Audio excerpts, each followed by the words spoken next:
Hello guys, welcome back to my channel. Today in this video I will show you how to fix WhatsApp crash message on iPhone. First of all, subscribe to my YouTube channel and press the bell icon to get new tech videos. Now let's start the video.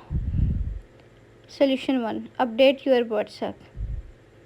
Open the App Store app on your iPhone. Search your WhatsApp business.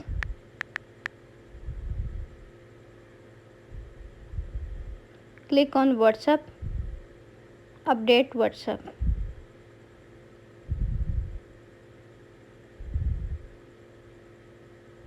Open it.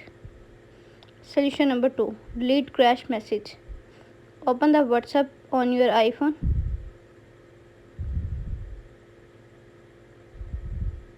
On the WhatsApp page, click on Chat Archive. Click on Archived.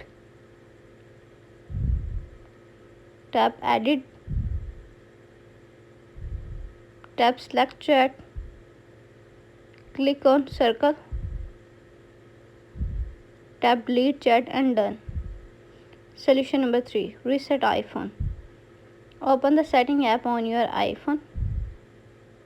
On the Setting page, scroll down, tap General. On the General page, scroll down, tap Shutdown. Now slide it to power off and turn off your device. Then wait for few seconds and turn on back. Thanks for watching this video.